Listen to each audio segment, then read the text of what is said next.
Ha habido de todo. Obviamente ahorita el maíz está complicadísimo. plenamente en el foco mediático, político, económico, y es una estrategia o es un punto que nosotros hemos utilizado para darnos a conocer. ¿Por qué? Porque necesitamos, como muchos, vender nuestros productos. Y hemos encontrado que si haces videos en cultivos y haces todo ese tipo de cosas, te ayuda a conocer más gente en el ámbito. Conocimos productores, conocimos ganaderos, que nosotros producimos maíz para forraje ganadero, y nos ha ayudado a acomodar nuestros productos. En general, consideramos que la forma en la que te des a conocer ahorita ya te puede ayudar a comercializar. Sí. Nosotros no hacemos videos a lo mejor como con la finalidad de pues, tener una página o hacer publicidad o sacar algo económico directamente de los videos, sino más bien como dar a conocer lo que hacemos, y si eso nos resulta en un Conectar. cliente, en un socio comercial, bienvenido. Buenísimo. Que sí, la verdad, ahorita con lo de las redes sociales, nosotros pues somos emprendedores y por ahí traemos el proyecto de la educación y algunos otros proyectos que tenemos. Y justamente este proyecto del podcast, de hacer videos, también justamente es por conectar, porque ahí pues te ve mucha gente que a lo mejor, e incluso en el rancho, en tu pueblo, ves gente que dice, ¿a poco tú eres agrónomo así? Con los videos que O vieron yo en ni redes. sabía. Y sí, justamente es para eso. Fíjate, hace como 15 días me contactó un cliente de Mazamitla y fuimos hasta allá. Entonces, por las redes, pues te sirve pues para darte a conocer, para conectar con gente que le interese lo que estás haciendo. Son pocos los creadores de contenido especializados, por ejemplo, en el caso del maíz. Hay algunos, pero si los cuentas, la verdad es que son pocos. Y la mayoría son jóvenes. Entonces, también, por ejemplo, si te adentras a ver lo que es la agricultura, especialmente de maíz, la gran mayoría de los productores son de arriba de 40 años. O sea, son señores que ya toda su vida le hicieron en el maíz, que sus hijos no quisieron ingresar al tema de la agricultura porque viven en un ambiente en el que el papá pues, sí produce, pero dice, oh, es que siempre perdí este año y el siguiente año otra queja y el siguiente año otra queja. Digo, ¿cómo vas a convencer a tu hijo de que se venga a la agricultura si siempre te escucha decir que esto no sirve? Es un tema complicado. Yo creo que va a haber un cambio, o debería haber un cambio generacional en la agricultura que no estamos viendo. No estamos viendo que lleguen nuevos agricultores, que lleguen jóvenes a la agricultura, y eso pues va a repercutir en que el campo pues va a ir disminuyendo Se la va a ir cantidad de olvidando aún más de producción. lo que ya está.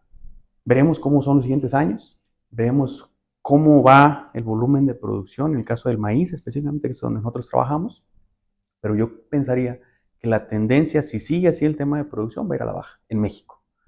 No solamente maíz forrajero, maíz para consumo humano, sino además este maíz que se produce para autoconsumo. Maíz de autoconsumo generalmente es maíz criollo, que se siembra para una función específica. Por ejemplo, maíz pozolero. Oye, soy de una comunidad y está muy arraigada ciertas comidas en ciertas fechas, el pozole en tal fecha, y yo siembro una parcelita ahí que tengo con maíz pozolero.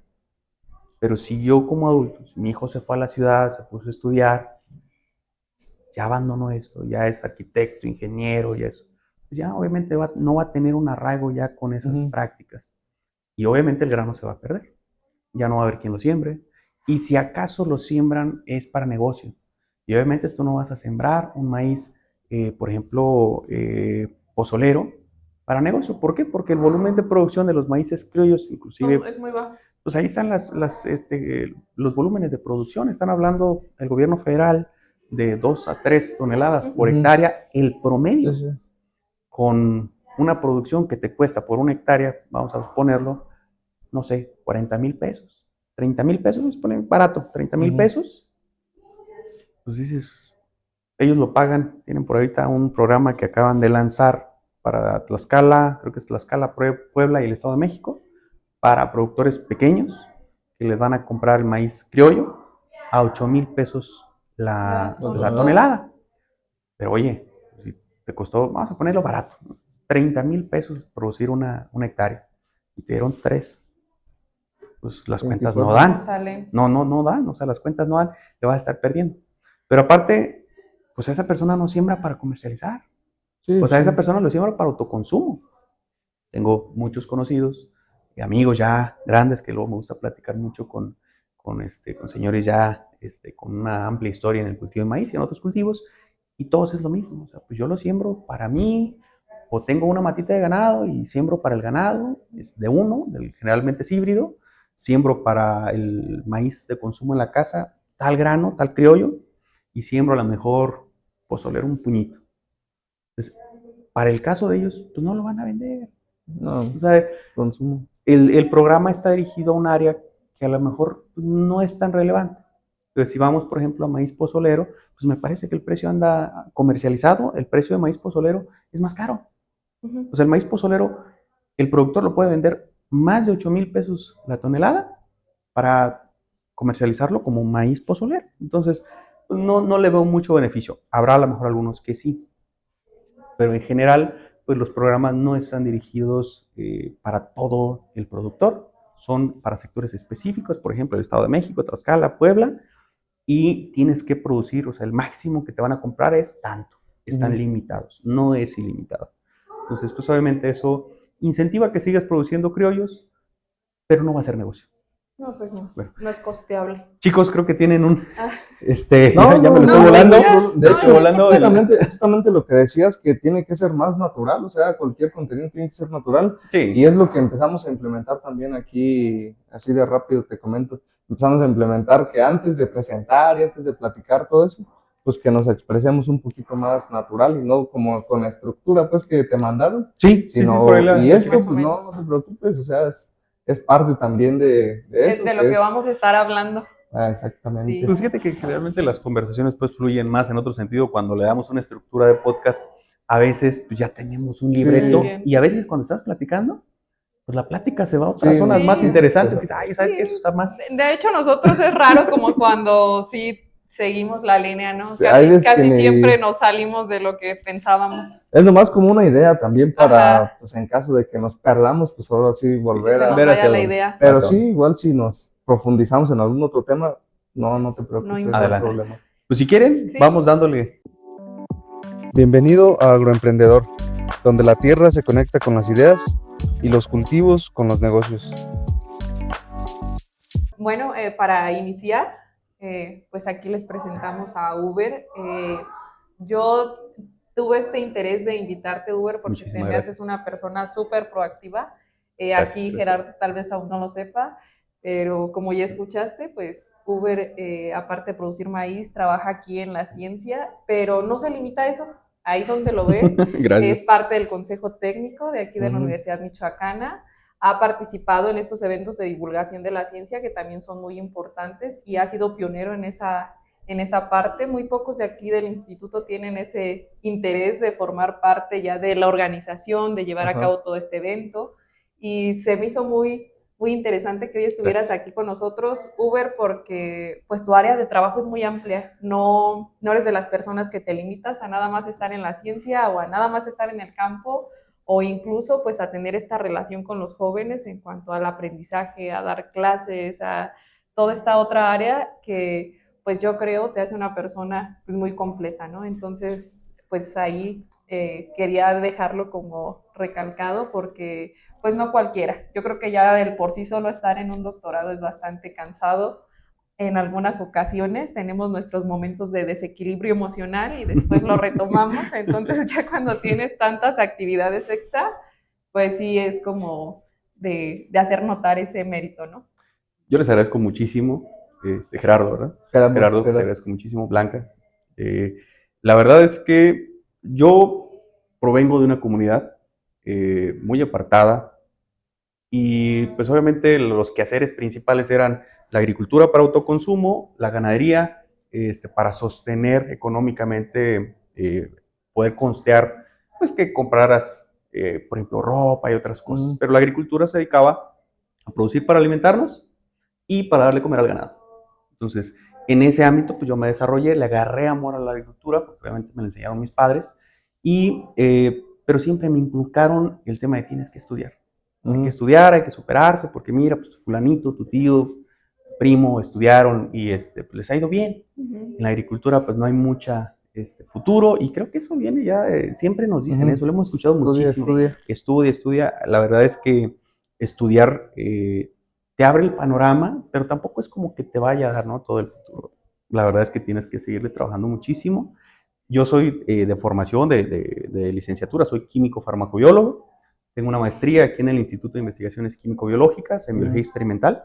Me incliné por el tema de virus vegetales. He estado trabajando ya vi que para 6 años con virus vegetales.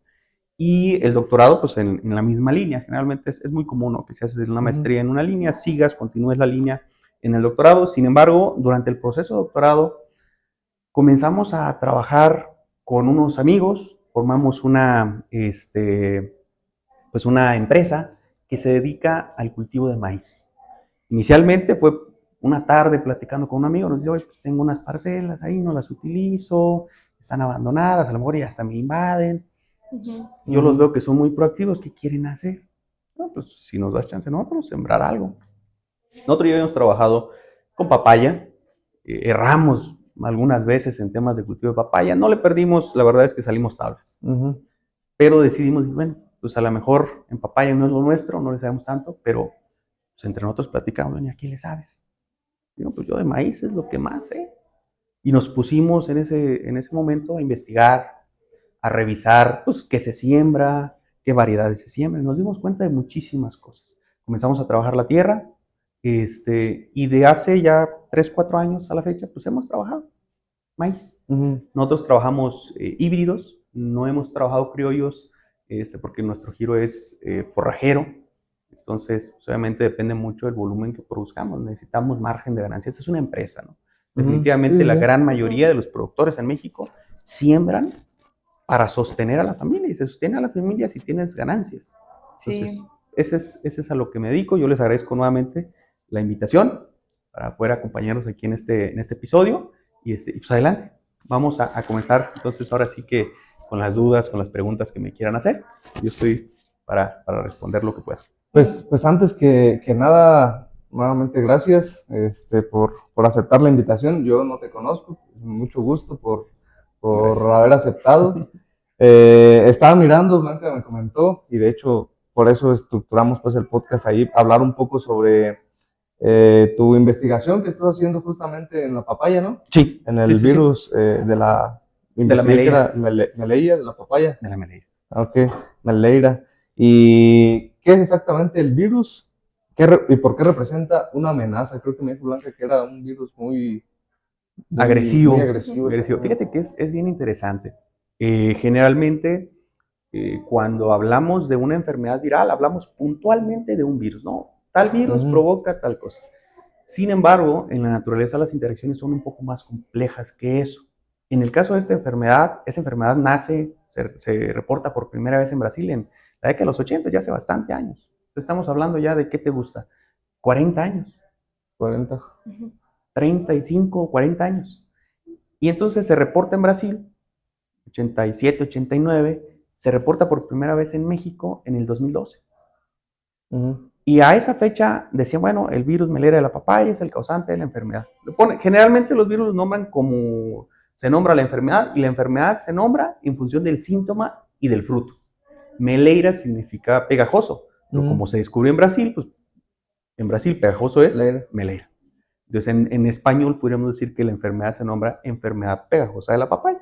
Y esto se debe a que hace que los frutos de papaya, que son los principales afectados de toda la planta, exuden látex. Cuando tú tomas una papaya, le haces un corte, vas a ver que sale un líquido blanquecino. Ese es el látex de la planta. Tiene principalmente una función de defensa y está asociada con la inhibición del ataque de virus. Es decir, este líquido está dentro de unas células, que es una red de células que cubre toda la planta y que lo que produce son moléculas que evitan que los virus las infecten. Lo más curioso de esta enfermedad es que es justamente esas células las que son atacadas por el virus. Pareciera como tipo, no sé si el virus de la inmunodeficiencia humana, el VIH, pues es justamente eso, ¿no? Ataca las células que se supone que nos tienen que defender. En este caso es lo mismo. En ese momento decían, no, pues este virus, el causante, ya en México se descubre la enfermedad, se reporta, pero no logran identificar ese virus. Y posteriormente detectan, pero era otro. O sea, decían, pues este es el causante, pero no se parece al de Brasil. Y entonces en Brasil se quedan intrigados y dicen, bueno, pues ¿qué pasó? Y comienzan a hacer estudios a fondo y se dan cuenta de que son 2 virus los causantes de la enfermedad. Y que entonces el segundo virus que no habían detectado sí se parece al de México. O sea, son parientes muy cercanos, inclusive creo que son de la misma especie. Es una variante la que está en México y la que está en Brasil. Y bueno, empiezan a trabajar con esto y se dan cuenta de que el virus, por ejemplo, el que inicialmente detectaron como el causante de la enfermedad, realmente no es el causante, sino que es nada más como un ayudante del virus que realmente causa la enfermedad. El virus Melera de la papaya 2. Se le pusieron un número para decir, bueno, este es el primero y este, pues vamos a ponerle 2 para no pues, conflictuarnos. Y entonces se conoce ahora como un complejo. ¿Por qué es importante? Bueno, pues porque una vez que llega la planta, pues la papaya se establece para la producción de frutos. Y lo que se daña específicamente en esta enfermedad son los frutos. La planta puede seguir creciendo. La planta crece, no hay un daño en la estructura de las hojas, no hay un daño en la estructura del tallo, del peciolo, de las raíces, no. Lo que se afectan son los frutos. ¿Y qué le pasa a los frutos? Exudan látex. Este látex, como es la defensa de la planta, generalmente se regula negativamente, es decir, disminuyen los metabolitos que defienden a la planta y otros patógenos llegan y la atacan. Y entonces se pierde completamente la probabilidad de venderla. O sea, ya no puedes vender el fruto porque no sirve, porque en el mercado pierde su valor. Aparte, cambia el sabor. Y entonces, pues obviamente a mí me interesa el tema de la investigación. En Michoacán no estaba reportado. Nosotros fuimos a cultivos, encontramos que había síntomas, hicimos el análisis y, oh, sorpresa, positivos. Entonces no se daban cuenta de que existía ya la enfermedad aquí en México. En México sí, en el 2012, pero hubo un reporte nada más de 7 estados, ¿no? Estos estados son los que tienen la presencia de esta enfermedad.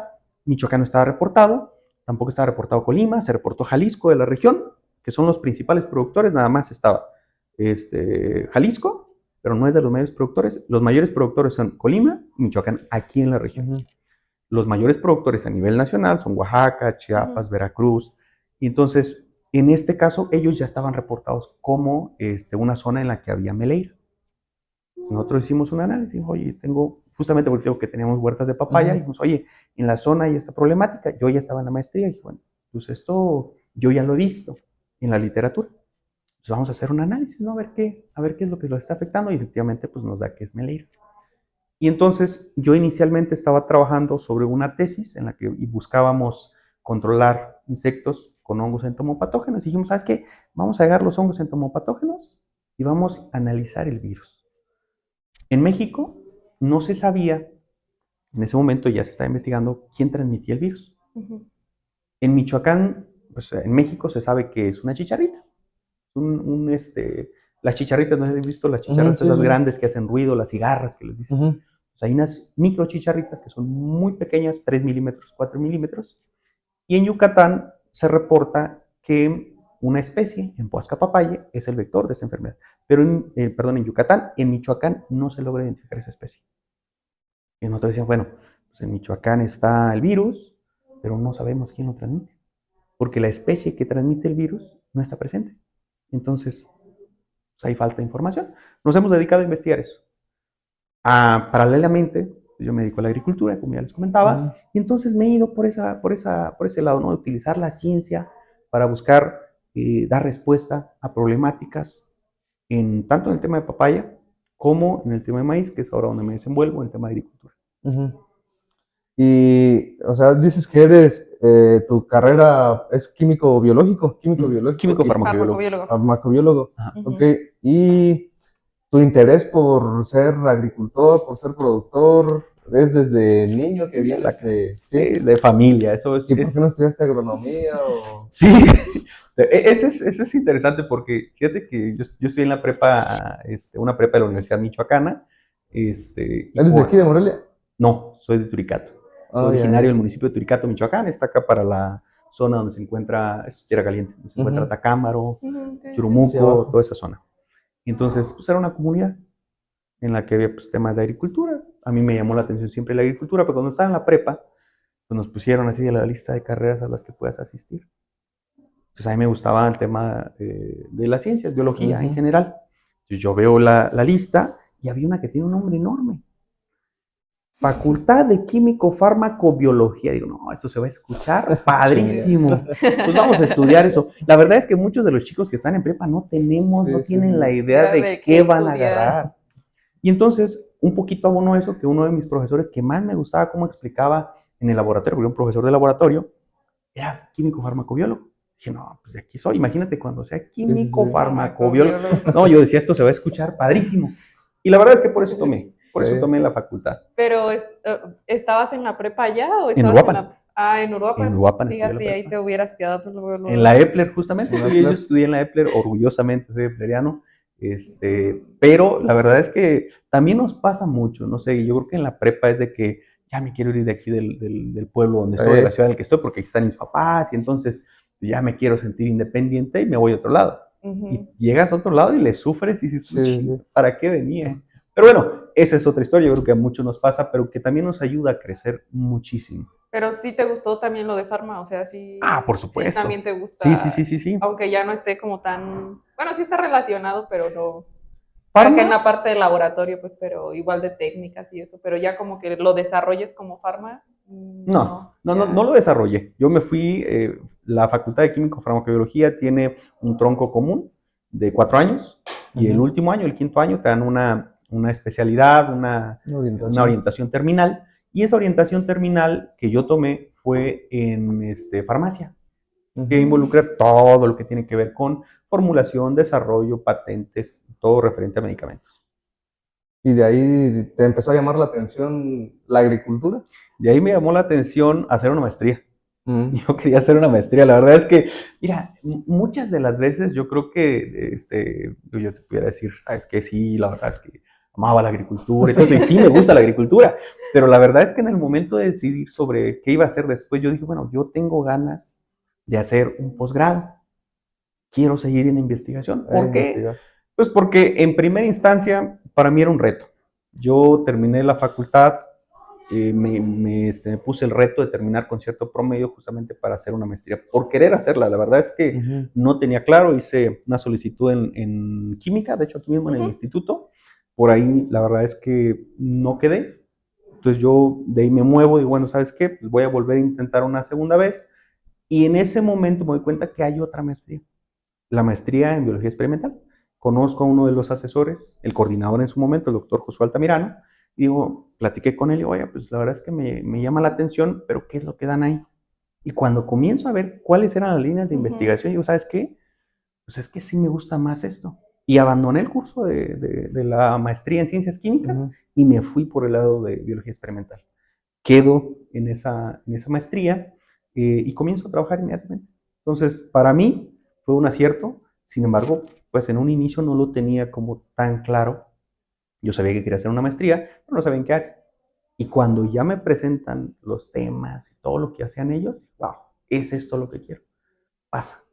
Entonces, pues esa es la historia. Porque obviamente el doctorado surge ya como añadidura, porque pues, yo estoy aquí en esto, me gusta lo que estoy haciendo, y cabe recalcar, el tema que yo trabajo no se trabaja aquí en el instituto. Ha sido cosecha propia, pues. Entonces aquí dije, pues yo quiero este proyecto. Y algunos doctores dijeron, ¿sabes qué? Yo no meto proyectos ajenos. ¿Por qué? Pues porque es un reto también para los asesores entender el tema que va a trabajar el alumno. Se supone que la función pues, es asesorar, decirle, mira, vete por aquí, esto te puede servir, esto no te puede servir, pero cuando son temas nuevos, pues es un reto para el asesor. Entonces el asesor con el que inicié, el doctor Alfonso Luna, dijo, pues yo me lanzo y después, cuando surge este cambio hacia los virus, nos quedamos en virus y con el doctor Homero Reyes, pues seguimos el tema ya de virus. Él ya sabía completamente que el tema era virus y que obviamente iba a ser un reto. Entonces, pues ahorita estamos acá en este proceso. Y dentro de eso, pues dices que platicaste con unos amigos y que empezaste a interesarte también por el cultivo del maíz, porque trabajaste en Turicato con maíz. Sí, no, yo desde que, de toda la vida, pues. O sea, mi papá era agricultor. O sea, criollo, o también híbridos. ¿Criollo? No, criollos. Allá, fíjate que allá en la zona que estamos nosotros, creo que es puro Sí, criollo, es puro ¿verdad? También. ¿En dónde son? Es en Santa Clara del Cobre. Salvador Escalante. Ah, sí. Sí, Salvador Sí, Escalante. Sí, zonas. allá la verdad no han pegado los híbridos. Yo sí he conocido personas que han tratado de establecerlos, pero como que todavía no, Yo Aquí no es mucho. intenté con unos pues de hecho nomás como prueba pues también y no aventarme a las semillas pues ya de Ujú. las más caras, sino una que fuera accesible para los productores, pero que pudiera dar pues mejores rendimientos. Ahí conseguí unas semillas de milpal, Sí, sí, lo conozco. pero la verdad fue en los 2 años que ya ¿Qué ves fue que la tardó sequía? mucho en llover y llovió muy poco. Ah, ya. Este año llovió bien, el año pasado también, Ujú. pero los 2 años anteriores tardó Sí. mucho y llovió muy poco. Entonces fue cuando yo, justamente en esos 2 años, yo sembré esas semillas, pues. Ujú. Pero, pues, de la siembra a la primera lluvia tardó un montón. Y, pues, se quedaron las plantitas de ese tamaño como por un mes. Entonces, No, pues, ya perdiste en los el dos, en el tiempo y segundo, de hecho, ya dije, no, la va a hacer. Pues, otra vez le metí la máquina y sembramos mejor avena. Y como está Ah, bien fertilizado y todo, pues, se dio bien la avena. ah. Pero sí tenemos muy poca experiencia e incluso hasta los mismos productores como que se desaniman pues también de la semilla híbrida por los precios, por lo mismo de los precios que dices. Pues es que el que siembra criollo, pues toma su semillita, la guarda. Ujú, Este año produces, seleccionas la mazorca, las características que tú quieras, la guardas para el siguiente año, no tienes que comprar. ujú, Y si guardas un poquito más y te llega a fallar alguna siembra, unos que no nazcan, pues Te resiembras vas y ujú. resiembras sin con toda ningún facilidad. problema. No tiene ningún costo. Entonces ahí obviamente pues tú te estás ahorrando. ¿Cuánto cuesta un costal ahorita de semilla? 5,000 pesos. Sí, está Entonces caro. es un dineral y nada más para sembrar Sí, y sí. no sabes si se te va a dar.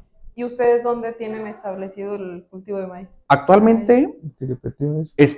la sociedad se llama Dream Fruit o Dreamed Fruits o fruta soñada en español. La verdad es ajá. que lo pusimos en un rato de Eh, estar platicando y se nos hizo, ponlo en inglés. Ujú. Ya sabes, ¿no? Tendencias. Actualmente ya lo decimos fruta soñada. eh, Esta sociedad se estableció con amigos porque justamente te decía, no, tengo un amigo que tiene parcelas, no las utiliza, dijimos, bueno, nosotros queremos hacer algo más, queremos comenzar en el tema de negocios, nos fue mal con el tema de papaya, solo sacamos lo que invertimos, pero nosotros seguimos con ese ujú, interés de hacer algo, ¿no? De emprender. Entonces, vamos a sembrar maíz. Nos pusimos a sembrar maíz primero, fue en Tiripetillo, son casi 10 hectáreas, y después nos fuimos acá a la zona de Álvaro Obregón, Ah, acá para Singuio, para ujú, la zona. Tenemos otra parcela más o menos del mismo tamaño. Inicialmente nosotros comenzamos trabajando con semillas barriga, que básicamente es muy similar a lo que ujú, es milpal. Y acá ellos tienen unas semillas que comparten, que fueron semillas desarrolladas cuando México desarrollaba semillas, que fueron ujú. desarrolladas por Senacica, me parece. Y pues esas semillas, el H382, ujú, H386, el Rey, todas esas semillas las comparte Milpal y las comparte Semillas Barriga y algunas otras empresas que son locales, pequeñas. La verdad es que nosotros nos fue bien, no puedo decir que nos ha ido mal, nosotros sembramos para forraje. Nosotros sembrábamos con una densidad de 125,000 semillas por ujú, hectárea, es muchísimo. Ujú, El promedio para temporal anda desde los 75,000 semillas hasta las 90,000. Y ujú. el 90,000 ya es aventado. ujú, ¿Por qué? Porque la densidad de planta es mucha y como dependes justamente de temas climáticos, todo esto hace que pues a lo mejor es muy arriesgado meterle tanta semilla. Por alguna razón a nosotros nos funcionó, tiene que ver a lo mejor que la tierra estaba descansada, porque estaba en desuso, nos fue bien, el cliente con el que nos acomodamos, pues, la verdad es que también muy cabal, muy poca gente desgraciadamente en la agricultura y en sí, casi en la sí, mayoría de los negocios es cumplida, es derecha, y tiene seriedad en los negocios. Entonces nosotros nos encontramos, gracias a Dios, con una persona de estas características, un señorón, y pues hemos hecho negocios. Si me dice en tal fecha te pago, tal fecha es. Entonces a nosotros nos da una certeza para hacer negocios. Empezamos con esta parcela, después nos extendimos al año siguiente a otra parcela acá de Álvaro Obregón y hemos estado trabajando ahorita alrededor de 20 hectáreas por año. Queremos todavía aumentarle y bueno, esto suena un poco ilógico en ese ambiente, decir el campo no es ujú, negocio, suena como medio, como que choca. Pero pues también tiene que ver con que nosotros nos dedicamos a la agricultura, pero también a las cuentas, sí, sí, también a hacer números. Y creo que muchas veces el agricultor pues, siembra, le gusta mucho ver la parcela bonita, le gusta mucho toda esta parte, pero descuida a veces el tema de los números, de cuánto le estoy invirtiendo, cuánto me gasto en esto, cuánto me gasto en lo otro, y las opciones que tengo. Entonces, esa parte de repente a nosotros nos ha funcionado. Hemos encontrado amigos que luego nos platican mucho, ¿no? Que el tema, una frase que me llama mucho la atención y que nos platicó un amigo por ahí, es que la principal herramienta en la agricultura es la libreta, el lápiz y la calculadora. Las botas, el sombrero, son meramente para aparentar. Entonces, es un tema que a nosotros nos llamó mucho la atención porque pues todos andan en la agricultura, y sombrero, y botas y todo eso, Sí, pero no. pues si las cuentas, Sí, sí, sí. es una parte muy, muy, muy bonita de la agricultura. Esa fue la razón por la que nos vinimos a la agricultura, pero pues hasta ahorita vamos caminando paso. Les ha ido bien. Sí, sí, sí, no nos podemos quejar. Sí, sí, nos ha ido bien. Hemos tenido como todos pérdidas. El año pasado nos quemaron casi 3,000 pacas en un accidente por ahí en una de las parcelas. Pues, obviamente un accidente, pues a quién se lo cobras. Sí, pues sí. Entonces, pero nos ha ido bien, la verdad. Fíjate que justamente el podcast se llama Agroemprendedor y nosotros buscamos conectar pues temas de negocios, temas de agricultura y temas de educación, porque es a lo que nos dedicamos.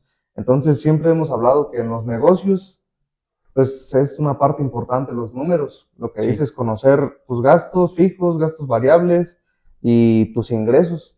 Si no conoces esos números, pues estás perdido, pues, o sea, no sabes si estás ganando, si estás perdiendo, Ni o si dónde. sacaste tus gastos y aún así dices, pues saqué tanto, pero en realidad es lo que nada más invertiste. Entonces tienes que tener bien claros tus números. Pasa mucho. Es que es- Y más que nada en la agricultura, pues que yo siento que a lo mejor la desinformación de los productores, pues pasa eso, que no conocen pues cuáles son sus verdaderas utilidades. Sí, yo lo que le recomiendo tal cual a los productores es lleva un control de tus números desde que siembras y ponle precio a tu trabajo. Si tú vas a ir a la parcela, ¿cuánto me gasté en gasolina? ¿Cuánto me gasté en tiempo? Y súmalo, ponlo ahí en tu lista de gastos y a final de año me vas a decir, ¿sabes qué? Pues saqué un rendimiento, por ejemplo, ¿no? Del 50%. Y ahí tú evalúas, ¿no? Sí, sí me sirve realmente ganar el 50% de la inversión, es decir, por cada peso invertido saco 1.5 pesos, es decir, el peso que invertí y 50 centavos para mí. ¿Sí me sirve? Pues me es rentable o me voy a otro lado, ¿no? Porque muchas veces, pues, yo sé que nos aferramos a algunas cosas, pero si no da, también hay que buscarlo. Sí, sí. En general, yo, en mi experiencia, la agricultura sí es negocio siempre y cuando tengas cliente, tengas cuentas claras y pues el estudio lo más posible para poder solucionar los problemas con el menor capital posible. Sí, menor costo. Sí, conocer lo que estás estableciendo, el cultivo con el que vas a trabajar, pues empaparte de él para disminuir, ¿no?, los riesgos de estas pérdidas. Sin embargo, creo que sobre todo en esta parte del maíz, lo mencionábamos en otro video con Gera, es hasta tanta la mentalidad a veces de depender del apoyo de un gobierno que le mencionaba yo a Gera, qué complicado, ¿no? O sea, tú vas a establecer tu cultivo y ya estás dependiendo del fertilizante que te va a regalar el gobierno, ¿no? Cuando realmente de tu cultivo debería de salir esa, esa parte que tiene que ser costeable, incluso pues tu propio trabajo. Entonces sí es importante llevar a cabo las cuentas. Con las personas que tú trabajas, ¿también se dedican al campo o también son profesionistas? ¿O cómo es que lograron, o tú, establecer esta parte de decir, sí, vamos a llevar bien las cuentas? Mira, yo quiero hacer un paréntesis antes, porque ahí surge una parte importante, ¿no? Decir de los apoyos, de los subsidios. Primero te contesto esa parte y luego nos vamos con la otra. Sí. El tema de subsidios de los agricultores, a ver, yo digo que es negocio porque pues, a mí me ha funcionado y es mi experiencia personal. Sin embargo, si tú analizas, por ejemplo, México es el mayor consumidor de maíz. Es el país de origen del maíz. Es el país en el que se domesticó esta planta llamada teocintle y que llegó a lo que hoy día es el maíz. Y esa parte, la base de la alimentación, no te puedes imaginar un día cotidiano sin pensar en tortillas, en uchepos, en elotes, sin pensar en esquites, sin pensar en pozole, muchísimas cosas. Dices, bueno, hasta ahí, pues parecería entonces que si somos el mayor consumidor de maíz, pues obviamente el maíz valiera. Y el maíz vale. El tema viene cuando viene un tratado de libre comercio que te pone a competir con otros productores. Y dices, bueno, pues hasta ahí nada, yo creo que nadie le teme a la competencia, pero a la competencia pareja.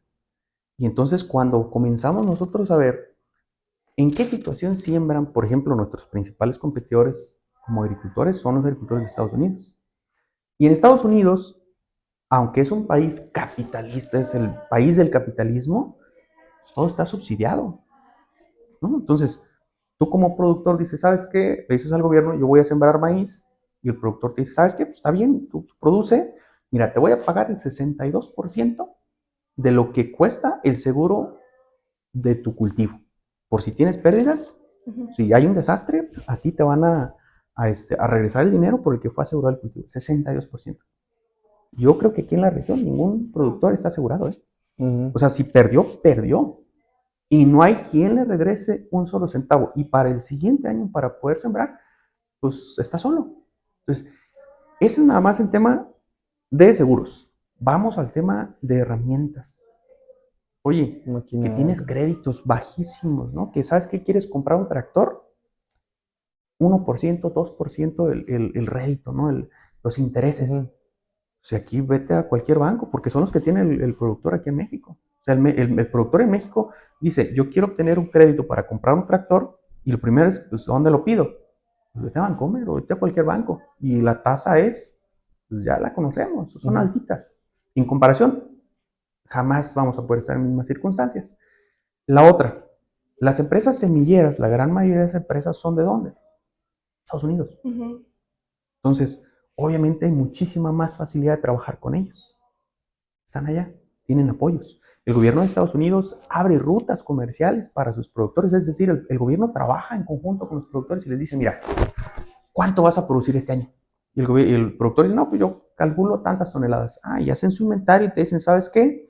Pues vamos a tener un excedente, pues vamos a tal país que también consume maíz y vamos a presionarlo para que compre el maíz de Estados Unidos.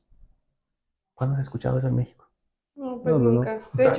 De hecho, yo sí conocí a un productor de aguacate que sí tenía un seguro que él pagó y aún así, pues no, en un desastre tampoco ¿No le lo pudo cubrió? recuperar, ¿no? O sea, Entonces, también. ese es un tema. O sea, el agricultor, yo sé que lo que se publicita es que el agricultor quiere que el gobierno le pague un Ujú. precio por el producto que ya cosechó. Pero esto viene porque los costos de producción para el productor mexicano no son los mismos que los costos de producción para sus competidores. Y Ujú. entonces el competidor tiene, si quiere créditos económicos, los tiene. Aparte, cada año les pagan al final de producir, les dan un recurso que es subsidio directo, o sea, dinero Ujú. directamente. Este año pasado me parece que les dieron 128 millones de dólares, les repartieron 128 millones de dólares. Son, ¿qué te gusta? 3.350 millones de pesos al cambio actual. Ujú. 3.350 millones de pesos A los productores de maíz. repartidos así, de que te doy dinero porque produjiste, porque tus gastos, porque yo como gobierno evalué cuál fue tu gasto, cuál fue el precio del producto, y entonces yo considero que necesitas un incentivo para que sigas produciendo, para que el siguiente año puedas producir nuevamente, que tengas tus gastos de operación cubiertos, que tu familia no se preocupe porque, ¿sabes qué? Pues no tenemos ni para comer, hay que vender las tierras. Entonces, todo ese tipo. El gobierno de Estados Unidos obviamente apoya muchísimo, creo que es el grano que más apoyan, es el más subsidiado. Ujú. Y entonces es muy sencillo desde ese punto de vista ahora sí entender por qué el productor mexicano se queja y dice, mira, pues es que no me dan lo que yo pido. Y es que, pues yo para que me salga tengo que venderlo en, no sé, 7.200, creo que era lo que ahorita estaban pidiendo. Acaba de haber unas Ujú. marchas hace unos días, hubo Ujú. una reunión con el secretario de Agricultura, que les dijo pues, que iban a ver qué se podía hacer, que ya conocemos qué Lo que significa dice. eso, ya, tristemente Vamos a todos ver. sabemos Ya sabemos esas respuestas, políticas. ajá, cuáles, ¿no? Sí, Y por el otro lado, me decías el tema de qué funciones, qué hacemos aparte de la agricultura así en esta porque se me sociedad. hacía interesante, o sea, bueno, retomando el tema de los productores, pues le comentaba que era uno de los temas también importantes para el productor, pues es el transporte, ¿no? Las condiciones de las carreteras, todos los gastos que implican ya no solo en la cosecha, sino el después. Eso también suele ser un... Mira, La gran mayoría de las regiones en las que se produce lo que es el grano en México, tú vas a encontrar que son Jalisco, Sinaloa. Sinaloa es el principal, produce cerca de 5 millones de toneladas anuales. Sinaloa, Jalisco, después sigue Michoacán, por ahí está el Estado de México, y por ahí rondan Guanajuato, Guerrero, 1.6, 1.7, por ahí millones de toneladas. Eso es del año pasado. Pero cuando comienzas a ver cuáles son las regiones más peligrosas en el país, adivina qué. Las mismas. Sinaloa, Jalisco, Michoacán, Guerrero, Guanajuato, Estado de México. Es decir, y uno pudiera pensar, bueno, pero pues los agricultores están exentos de. No, los agricultores son un sector productivo.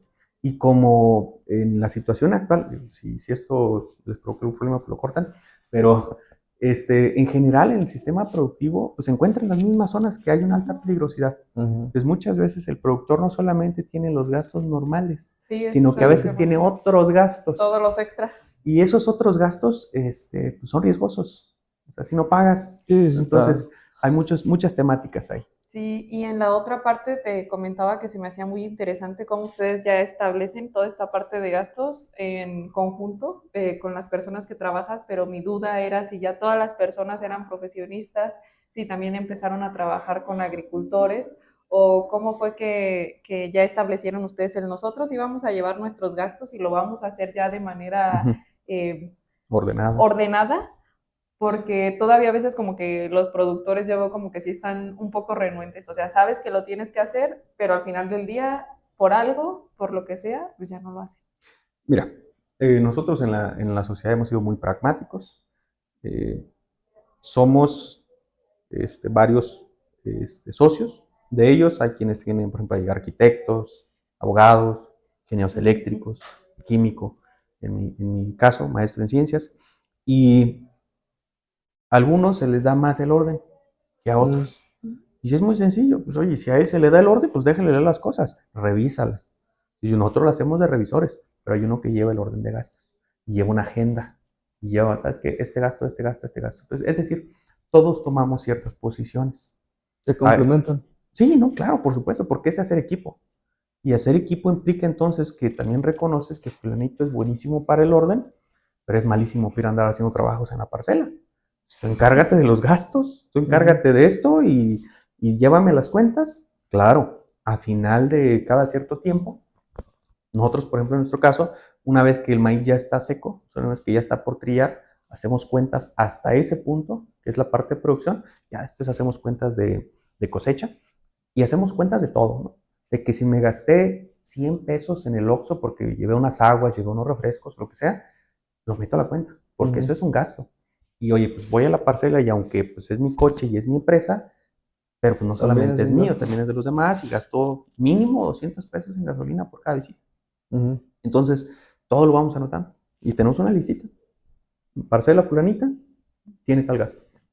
Y lo separamos por parcelas. Tal parcela tiene tal gasto, en tal parcela se hizo tal aplicación, tal parcela se le aplicó esta molécula, no funcionó. Nota, no lo vuelvas a aplicar así. No, todo eso, porque es que esa es justamente la experiencia que nosotros queremos obtener. Hay quienes hacemos, por ejemplo, otro tipo de trabajos. Hay quienes hacen de relaciones públicas. Y relaciones públicas específicamente, por ejemplo, con ingenieros. Yo me encargo con los ingenieros, de platicar con ellos. Bien, necesitamos esto, cómo vemos esto, pero siempre escuchando al ingeniero que tiene experiencia, escuchando al amigo productor que tiene experiencia, que me dice, mira, no le metas esto. Yo ya lo puse una vez y falló. Le voy a creer. Pero voy a poner una pequeña prueba para comprobarlo. Pero no lo voy a meter en todas las parcelas. No me voy a animar. Si ya me dijo que esto no funciona, si yo estoy de terco que quiero poner eso, bueno, pues sí, déjame. Pero voy a dar un pedacito. Entonces nosotros hacemos pruebas. Y nosotros hemos probado semillas y hemos probado métodos de aplicación. Entonces consideramos que todas las empresas necesitan un área de investigación. La investigación es esencial para mejorar tus ingresos, para mejorar procesos. Eso es algo que nosotros hemos ido aplicando. Sí, lo manejan pues como una empresa, en realidad. Es una empresa. Como una empresa. Es una empresa. Lo que deberíamos de hacer pues todos, verlo como una empresa, desde lo que dice relaciones públicas, a lo mejor dentro de ahí entra pues algo también como de marketing, de venderlo, tú dices que ya tienes el cliente, pero si quisieras crecer, no sé si el cliente también pueda comprarte todo lo que le puedas vender. No, como todo, el cliente tiene una capacidad Sí, finita sí. de comprarme y obviamente pues todo eso tiene que ver con que tenga buenas relaciones con él, con que le esté ofreciendo un precio, con que le ofrezca una calidad, pero sobre todo en el caso de los clientes que tengo, yo tengo esos clientes porque me tienen confianza. Ojo con esto. Ujú. Son clientes que están en el mismo ambiente en el que nosotros estamos y hay que ser muy cuidadosos con lo que el cliente busca. Oye, estás en mi rancho, no quiero esto, no quiero lo otro, por favor, mínima cantidad de gente, mira este tipo de cosas. O, pues, ¿sabes qué? Pues vamos a cargar tal, pero mándamelo con tal camionero. Este, la verdad es que en general pensamos que lo va a vender a cualquiera, pero en el tema del negocio en esto, pues hay mucha gente que te compra un producto y no te paga. Sí, Hay muchísimas. Váyanse a Facebook. Te vas a Facebook y en los grupos de productores, oigan, es que alguien me da referencias de o saben qué, no le compren, no le vendan a fulanito porque ya me robó, o hago una denuncia aquí y andan quemando gente en Facebook. Por eso mismo. Nosotros cuidamos mucho a nuestros aliados en esta empresa, a nuestros socios, que son quienes nos ayudan a producir, desde el que tiene el tractor, hasta el que nos vende la semilla, hasta el ingeniero con el que trabajamos y finalmente a quien le vendemos. ujú. Pues, cuidamos muchísimo esas relaciones y las cuidamos sabiendo exactamente qué quiere el cliente. Pues si el cliente me dice, ¿sabes qué? Pues yo quiero mucha discreción con esto, lo otro, yo lo sigo. Oye, ¿sabes qué? Necesito tal producto nada más, pues tal producto te pongo ahí. Oye, tal día necesito que me lleves este producto, pero que sea seguro porque tengo mi ganado, porque tengo mis cosas, necesito que lo hagas. Ahí está. Entonces, nuestro cuidar, o sea, esas relaciones públicas es cumplirle al productor, al ganadero, y también respetar, por ejemplo, todos los temas con quien me ara la tierra, con quien me vende la semilla, para mantener una buena relación. Sí, porque también, fíjate, dentro de eso de relaciones públicas, justamente yo estoy estudiando otra carrera que es mercadotecnia Ah, y llevamos también, justamente esta semana pasada, tuve el tema de relaciones públicas y habla sobre cómo tener pues una imagen pues limpia pues ante los clientes, pero también ante la gente de adentro, como dices, el trabajador que te ara, que te siembra, los mismos socios también, o sea, una relación pública pues Con engloba todos. todo a todos, exterior e interior de la empresa. inclusive aquellos a los que no son tus clientes, ¿eh? Porque Mm, también hay potenciales clientes allá. Te lo voy a poner un ejemplo. Nosotros este año vamos a arrancar con otro socio, que es un cliente, y esa relación ha salido de que nosotros nos hemos juntado y hemos platicado, y a lo mejor sabemos que él tiene una empresa, que él se dedica a un giro que nos puede ayudar a nosotros, pero nunca hicimos una plática. Entonces ahorita ya como que nos empezamos a platicar entre, jugamos fútbol, también nos gusta echar ujú, cascarita, y nos llegamos a juntar y decir, ¿sabes qué? Yo me dedico a esto, yo me dedico al otro. Ah, qué bien. Y nos empieza a seguir en redes sociales, y lo ve ujú. los videos, y lo comienza a ver lo que hacemos, cómo lo hacemos, qué estamos nosotros sembrando, qué aplicamos, y comienza a decir, oye, ¿y no te sobra por ahí, por ejemplo, el tema de pacas? Y la verdad es que yo las pacas las integro en la parcela. Pero también ese tema de la integración, pues hay que tener mucho cuidado porque te puede acarrear problemas de hongos, porque te pueden traer Ujú. ciertas plagas, porque es materia en descomposición. Pero si las quieres, te las vendemos. No, pues sí, mira, vamos a ver, pero es serio. No, claro. Si yo te digo que te la voy a vender, si yo hice mal el trato, si yo pedí menos de lo que me voy a gastar, yo tengo que Así es. respetar mi palabra y al menos por este año te lo vendo a pérdida. Ujú. Mm, No puedo hacerla de otra manera, porque el siguiente año si hago un trato contigo, yo espero lo mismo. Que si tú y yo hablamos de un precio, me lo respetes y respetes los términos del acuerdo. Entonces, eso para mí son relaciones públicas. Yo creo que aquí nos podemos Sí, asesorar mejor sí. contigo Ay, y de por sí, pues los negocios, se supone que el mejor negocio es en el que los dos ganan. O sí, sea, una relación que aunque le ganes poco, como dices, a lo mejor te vendo a pérdida para mí, pero es un cliente que me va a tener confianza porque sabe que le estoy cumpliendo y que estoy cumpliendo con la palabra, pues que quedamos. Entonces es mejor, aunque tengas ganancias pequeñas, pero por largo plazo, a que pues te vaya bien un año, tú ganes, tu cliente pierda y pues ya fue la no, se va a relación, acabar. se acaba. Esa relación no va a funcionar. Sí, exactamente. Y sobre esto, Dices que ustedes se dedican exclusivamente a la venta del rastrojo, producción y venta de rastrojo, Los primeros de años, forraje. los primeros años fue así. Después el cliente nos dijo, mira, ¿sabes qué? A mí me interesa el grano, nada más el grano. Ganadero. Entonces, obviamente, él se le facilita mucho más agarrar el maíz, molerlo y hacer sus mezclas de alimentación para su ganado, pero ya, por ejemplo, decir, bueno, le voy a poner tanto maíz, le voy a poner tanto rastrojo. Que cuando ya viene todo mezclado, pues primero tengo que hacer el análisis qué porcentaje de rastrojo viene, qué porcentaje de maíz viene, y ya no lo puedo modificar tanto. O sea, ya se me complica más hacer modificaciones. Entonces, obviamente, pues los trabajadores ahí tienen que andar calculando y otras cosas, y entre más sencillo es mejor. Entonces él me dice, mira, yo te compro el grano, rastrojo no te voy a comprar, o si te lo compro a lo mejor es a este precio, y obviamente pues a mí me interesa y me sirve y el negocio es, pues lo voy a aceptar. Si no, yo le decir, oye, pues te agradezco muchísimo el tema del grano, el otro no me sale vendértelo, pero pues, seguimos trabajando con lo que sí nos funciona. Pues, en el año pasado comenzamos a venderle grano. Ya cambió el giro, me dice, a mí me interesa el grano, no me interesa el rastrojo. Y trabajamos con grano. El rastrojo, íbamos a hacer pacas. La verdad es que al último vimos los márgenes de ganancia. Hacer una paca te cuesta más o menos 22 pesos. Hacer una paca. Vender una paca estaban en 25.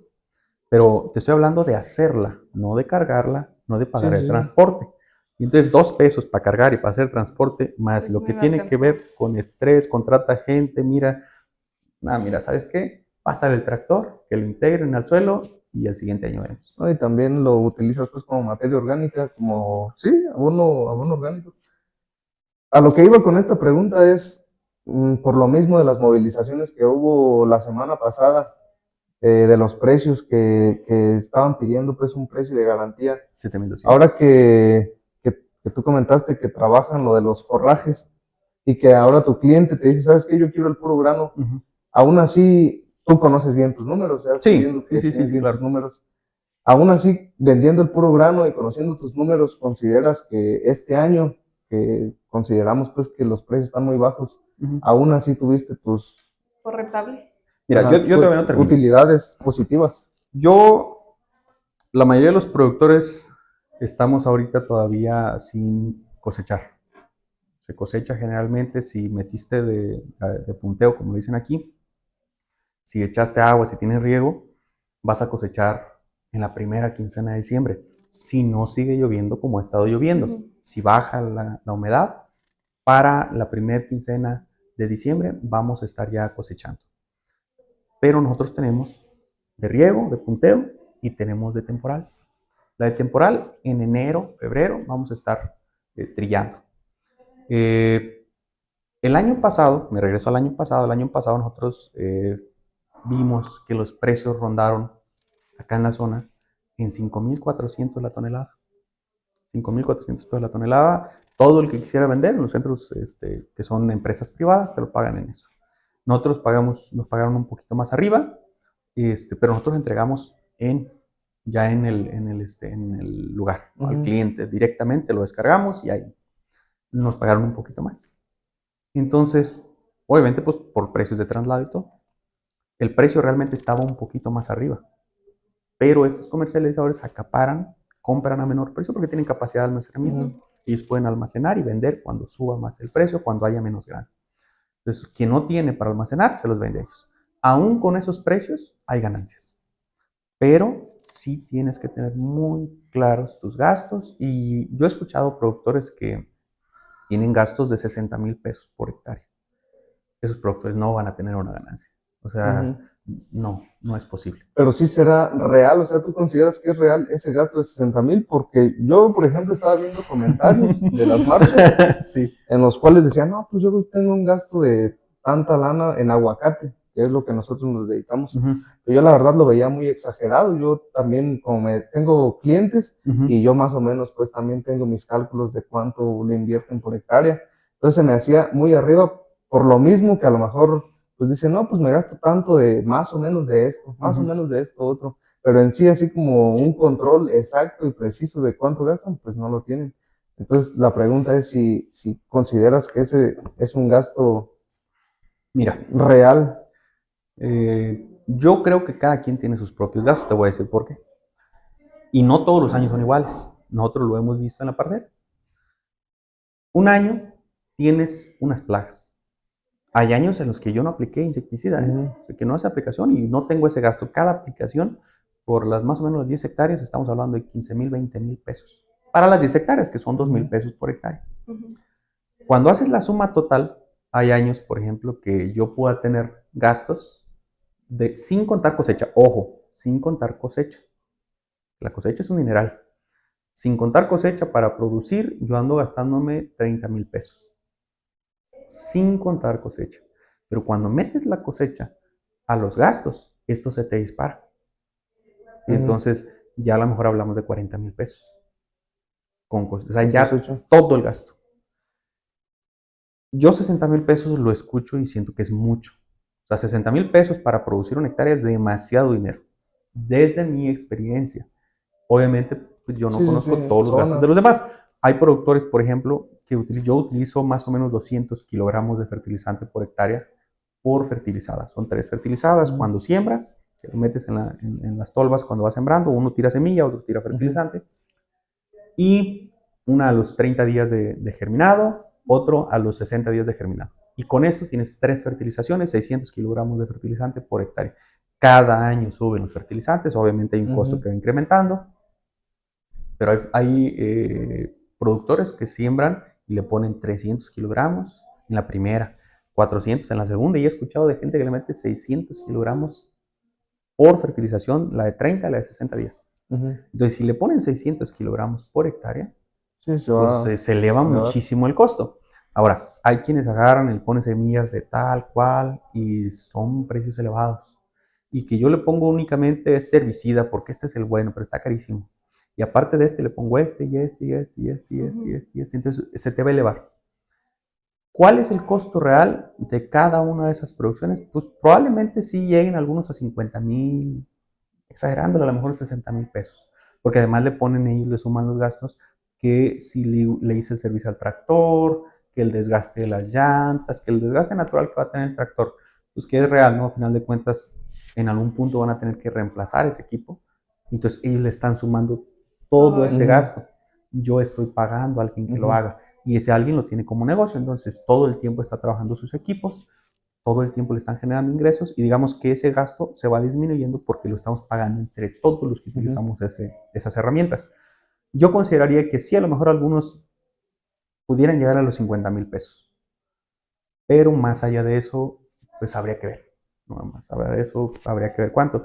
Con 50,000 pesos no te va a ajustar que metas o que vendas a 6,500, por ejemplo, no vas a alcanzar a pagar gastos. O sea, hablamos de que ¿cuántas toneladas tienen en promedio? 10. 10 toneladas. Y el promedio nacional habla de 7. El promedio nacional dice que son 7 toneladas en los maíces híbridos. La mayoría de los productores de aquí de la zona que se dedican a producción, digamos que intensiva o a más gran escala, llevan producciones de 10 toneladas por hectárea. Si multiplicas esos 10, te pagan 6 pesos, vamos a ponerle a 6 pesos, son 60,000 pesos. Si te gastaste 50, te van a caer 10,000 pesos. Pero hay que considerar que tú inviertes, digamos, empiezas a invertir en mayo, en abril, mayo, y recibes tu ganancia, si te pagan luego, en enero. El periodo de tiempo en el que tienes el dinero ahí invertido y el retroceso de ganancias, 10,000 pesos por cada 50,000.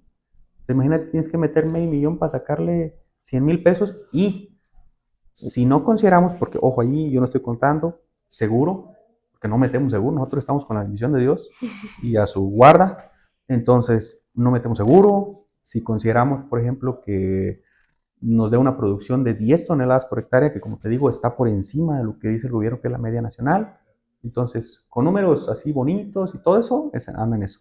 Nosotros a nuestros números le apostamos a reducir gasto para que el margen de ganancias pues nos dé. Yo la verdad es que cuando nosotros cultivamos, pues obviamente le echamos todas las ganas para que el cultivo sea bonito, que esté vigoroso, que las mazorcas sean grandes, que tenga la mayor cantidad de mazorcas posibles, que tenga la mayor cantidad de carreras posibles, pero con el mínimo. O sea, con el mínimo de fertilizante y evaluando muy bien si necesita este insecticida o no, o si nos podemos esperar, cuándo aplicar el herbicida, qué tipo de fertilizante aplicar, ver los precios en una, otra y otra, y negociar con él, decirle, mira, te voy a consumir tantas toneladas, ¿cuánto es lo menos que me lo puedes dejar?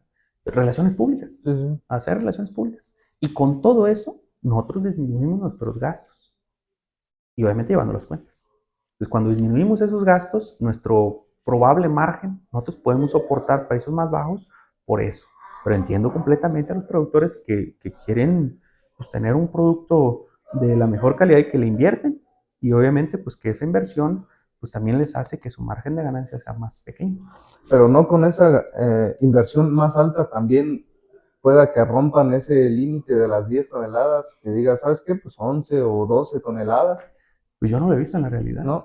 Es que como tengo vecinos, también muchos Ajá. vecinos productores, y que luego me dicen, a ver, todos sabemos que hay vecinos y hay quienes dicen, no, yo le metí tantísimo dinero y que a veces pues no es cierto, o que yo saqué tal tonelaje y no siempre es No es cierto, pues. verdad. Entonces, pero a lo que yo conozco los números de los amigos que tengo ahí cercanos, de las parcelas con los que luego de repente platicamos, pues creo que son sinceros y me platican los números y me dicen, mira, yo le metí a lo mejor poquito más que tú y saqué a lo mejor poquito más que tú. Pero cuando yo hago el análisis del margen de ganancia, resulta que el margen de ganancia lo tenemos igual. Entonces a mí me dice, bueno, pues aunque él le meta más, sí saca más, pero eso que le metió de más es justo lo que ganó más. Entonces, pues yo prefiero meterle 30,000 pesos y sacar 20,000 de ganancia a meter 50,000 y sacarle 20,000 de ganancia. ¿Por qué? Porque es otro dinero y yo lo puedo usar para otras cosas. Sí, es que el tiempo es muy largo para obtener las ganancias y al final del día, pues esto no deja de ser un negocio. No, y aparte, Tristemente, pero es así. por lo mismo del tiempo, ¿cuántos meses son? 5, 6, 7 meses. Entonces, si aparte metes lana que es de un crédito, de un financiamiento, pues Menos. obviamente los intereses pues también te están comiendo ya las utilidades. Y ahí es donde entra pues la desventaja que tenemos con otros productores de otros países, específicamente Estados Unidos, porque ellos pues sí tienen más posibilidades para cubrir esa parte. Aquí no. O sea, que hablamos de créditos de 12%, 13%, no sé cuánto. Imagínate que te compras un tractor. El tractor anda sobre 700, 800,000 pesos sin implementos. Sin implementos. Ahora los implementos, 60,000 pesos, 70,000, 80,000 cada implemento. Sembradoras así de las últimas, olvídate, pasan los 100, 120, 200. Entonces un crédito para eso, aunque el porcentaje sea bien bajito, pues es mes con mes un dineral. Y la presión sobre los productores por producir y por todo esto, pues obviamente hace difícil la agricultura. No, y pues un mal temporal también, como dices, vas a la Vas bendición de arriesgando Dios. todo. Por ejemplo, esos 2 años que te digo que estuvieron complicados del clima, ¿cómo les fue? Ya estaban en esto, ¿no? Sí, pero fíjate que nosotros le atinamos a una ventanita de tiempo en la que llovió, la tierra es de mucha humedad. Entonces, cuando empezó a querer ya marchitarse, Salvó. volvió a llover. Y una lluviecita, y obviamente pues se mantiene la humedad y nos ayudó mucho. Alrededor de donde estábamos nosotros, sí hubo muchos que se secaron. Hubo muchas parcelas, hubo muchos productores amigos de nosotros que nos decían, oye, pues yo la voy a perder toda, salvo que este pedacito me quedó y va a ser para consumo propio y voy a andar comprando. Ese año el costo del forraje estuvo muy alto, pero el siguiente año llovió bastante bien y el forraje no ha valido. Entonces el forraje, pues como te decía, el precio de las pacas es baratísimo. Cuando antes te iban y te decían, te la pago en 45 y te la recojo ahí en el campo. Yo la cargo, yo me la llevo, yo todo eso, lo que dirían eso. Ahorita, ¿sabes qué? Cuesta 23 pesos y llévamela puesta ahí donde estoy yo y si quieres. Entonces, es diferente el panorama. Obviamente, los retos para los productores cada año son diferentes. Y pues a nosotros nos ha tocado ir justamente sorteando todos estos retos, pero desde ir analizando, ¿no? ¿Qué es lo que vamos a necesitar? ¿Cuál es la estrategia que vamos a utilizar? Integro todo lo que es el rastrojo, o no lo integro, lo vendo, o qué hago con él, lo muelo. O sea, todas esas estrategias, pues hay que hacerlas sobre la base de las cuentas, sobre la base de la economía como está, y si tienes un cliente, obviamente. Sí, es que ese es el punto clave, ¿no? Conocer tus números y conocer tu Sí, cultivo te va a dar toda esa confianza de tomar las mejores las decisiones. mejores decisiones. Sí. ¿Y cómo se te ha hecho este reto ya ahora que estás en el campo pues como productor, pero llevarlo a la par acá con esta parte científica? Pues fíjate que yo he utilizado y he estado tratando de utilizar todas las herramientas posibles. También de ser amigos, de acompañar. Mira, les cuento, aquí en el Instituto de Investigaciones Químico-Biológicas de la Universidad Michoacana, y eso que parece como rezo casi, pero hay un laboratorio, es el Laboratorio Nacional de Bioseguridad Agroalimentaria. Este laboratorio pues tiene muchas funciones, entre ellas hacer el análisis de maíces para detección de transgénicos, hacen censos para ver quién siembra criollos, cómo los obtuvo, tienen todo un panorama de información que buscan obtener de los productores, y bueno, pues son doctores muy capacitados con los que ya he trabajado, con los que me han invitado justamente por ser productor, por conocer bien el lenguaje de los productores, la forma de ver las cosas, y bueno, pues acompáñanos, vamos a hacer muestreos, y comenzamos a trabajar muestreos, como les comento, y comencé yo a conocer todo el tema de otros agricultores, por eso obtuve mucha información de cómo siembran, a qué se dedican, cómo ven las cosas, qué es lo que hacen y qué es lo que no hacen. Bueno, regresando al tema de la ciencia, y bueno, pues, por ese lado trabajo, busco la cercanía con este tipo de investigadores, porque me interesa mucho el maíz, y por otro lado, dentro de mi propio cultivo, lo que hago es pues ir haciendo pequeñas pruebas. Este año la gran mayoría de los productores han tenido una problemática con hongos. ¿Por qué? Porque ha llovido mucho, Mucha humedad. mucha humedad, perfecto, mucha humedad, muchos temas ahí de agua, y pareciera, la gente dice, no, pues ha llovido perfecto, es buenísimo para el productor. Sí, pero no tanto. ¿Por qué? Pues porque, por ejemplo, si tú te vas aquí a la zona de Tiripetillo, vas a encontrar con que muchos cultivos, especialmente los criollos, no van a dar.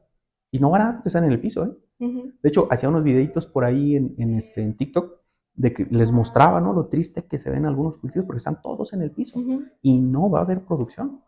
Entonces, de hecho, yo les comentaba que el riesgo que tienen estos cultivos criollos es mayor con respecto a los híbridos de que se caigan, porque son más altos, la mazorca están en un espacio más arriba y el peso, pues los ladees se caen. Entonces, hemos ido trabajando con la ciencia en función de buscar una solución a estas problemáticas. Ahorita, por ejemplo, el sábado pasado fui al cultivo, hice un muestreo de estas hojas que muestran síntomas de enfermedad por hongos. Acabamos de hacer el aislamiento de uno de esos hongos, hicimos aislamiento de hongos entomopatógenos, es decir, hongos que tienen la capacidad de enfermar y matar insectos, que son insectos plaga en el cultivo, y estamos en ese punto de estar probando, ¿no? Creo firmemente que la ciencia tiene que acercarse a los productores, pero también tiene que acercarse de una manera amigable. No puede llegar y decirle el ingeniero, el investigador, no, es que yo lo sé todo. El agricultor tiene mucha experiencia que tenemos que tener la capacidad, yo creo que esa responsabilidad está en nuestra parte, de llegar de una manera amigable, orgánica con el productor y tratar de llegar a una solución, a un entendimiento y que veamos al productor como un aliado clave para resolver las problemáticas. De este lado, la investigación busca dar soluciones a problemas reales y busca impulsar la agricultura.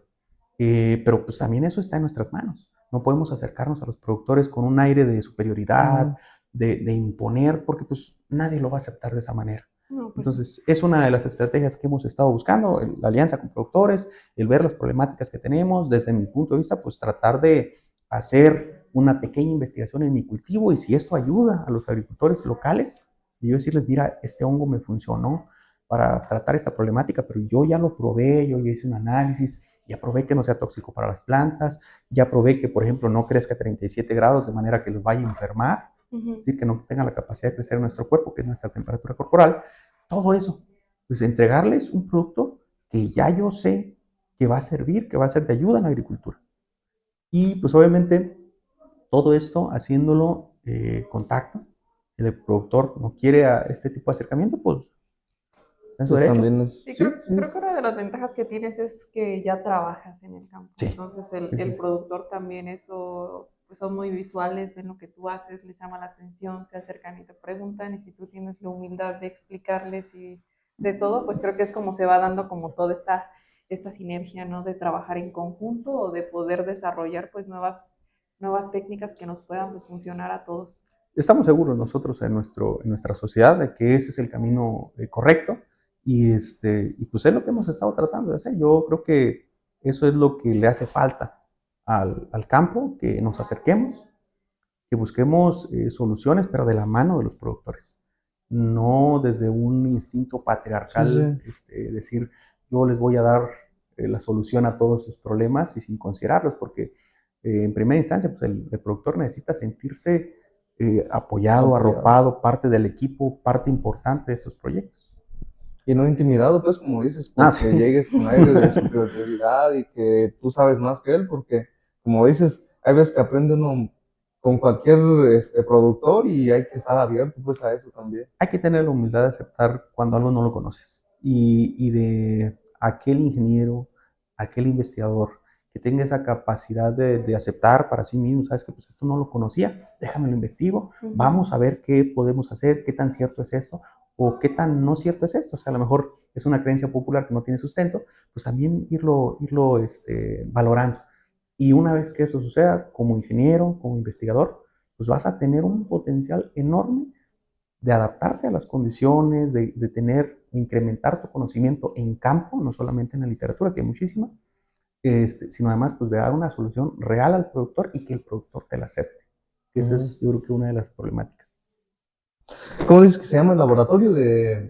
El Laboratorio Nacional de Bioseguridad Agroalimentaria. Es un laboratorio, me parece que quien está a cargo de ese laboratorio, no sé si a nivel nacional, pero sí aquí en la Universidad Michoacana, es el doctor Jesús Campos García. Es a quien le agradezco muchísimo por invitarme a los temas que ellos trabajan, que yo lo hago de todo corazón. Es un tema que a mí me apasiona, es un tema que me llena de orgullo, y que ir a hacer todo este tipo de muestreos, trabajar en conjunto, para mí no hay remuneración y no se necesita, al menos por el momento. Yo creo que estoy contentísimo de trabajar con ellos, de trabajar con los productores, de aprender de los productores, de aprender de los investigadores, y creo que es una oportunidad única. En general, hemos trabajado con ellos, hemos trabajado también con semillas barriga, hemos hecho pruebas con esta semillera. Tienen una semilla que nos ha funcionado a nosotros mucho, que se llama B6000W. Esa la recomiendo, yo personalmente la recomiendo, porque al menos en la zona de Álvaro Obregón es una semilla precoz, rápido crece, rápido se desarrolla, la mazorca es grande, tiene una buena cantidad de grano, tiene una buena resistencia, nos fue muy bien. Entonces, también hay otras experiencias, a lo mejor en otras cosas no nos fue tan bien. Por ejemplo, el tema de sembrar tardío. Cuando sembramos, que nos decían en Álvaro Obregón, no siembren de temporal. Entonces vamos a sembrar de temporal, nosotros somos buenísimos. Y vino una lluvia ya en diciembre y nos tiró todo el maíz. Y cosechamos apenas para sacar gastos, pero nos quedó la experiencia. Entonces nosotros hemos buscado ser positivos y tomar lo que nos dejó esa experiencia. El siguiente año, este año, que fue el siguiente, pues ya sembramos en principios de mayo. Ya no sembramos en julio, la vez pasada sembramos en 7 de julio, me parece, y ya está en mayo, ya estábamos sembrando. La milpa ya está, ya lo que se dio, y estamos esperando ya para cosechar. Sí, yo creo que algo que comentas también dentro de, y lo hemos platicado ya en varios episodios, porque pues te digo, uno de los pilares del podcast es el emprendimiento. Y no solo en el emprendimiento, sino en cualquier área. Yo creo que el aprender y estar dispuesto a aprender, a tener la humildad y aprovechar pues de los errores que hemos tenido para brincar, pues para saber, sabes que ya no podemos hacer esto porque ya nos pasó. Y otro, también justamente de esto que dices de laboratorio, ya lo he comentado también en otros capítulos, leí un libro hace unos años, Yuval Noah Harari, no sé si lo has escuchado. No. Se llama Homo Deus, que habla sobre la historia de la humanidad, las diferentes etapas, la era de hierro, la era de ¿cómo se llama?